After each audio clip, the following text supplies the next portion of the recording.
ভারতে চিকিৎসা নিতে গিয়ে কলকাতার নিউ টাউনের অভিজাত সঞ্জীবা গার্ডেনের ফ্ল্যাটে 13 মে খুন হন এমপি আনার। জড়িত সন্দেহে দুই দেশে আটকও হয়েছেন বেশ কয়েকজন, যাদের জিজ্ঞাসাবাদে প্রতিদিনই উদ্ঘাটিত হচ্ছে হত্যার নানা তথ্য। দেশের বাইরে গিয়ে প্রথমবারের মতো কোনো সংসদ সদস্যের এমন মৃত্যুতে হতবাক গোটা রাজনৈতিক অঙ্গন।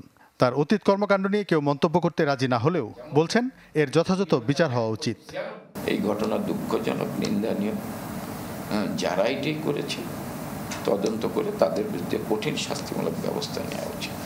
সংসদ সদস্য আনারের বিদেশ যাওয়ার প্রক্রিয়ায় কোনো ত্রুটি ছিল না বলেই দাবি তার দলের নেতা ও সংসদ সদস্যদের।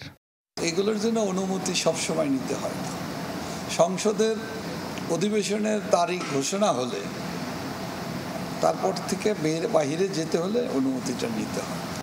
ক্ষমতাসীন দলের এই দুর্নেতাই মনে করেন অতীত যাই হোক, কারোর জন্যই এমন মৃত্যু কাম্য নয়।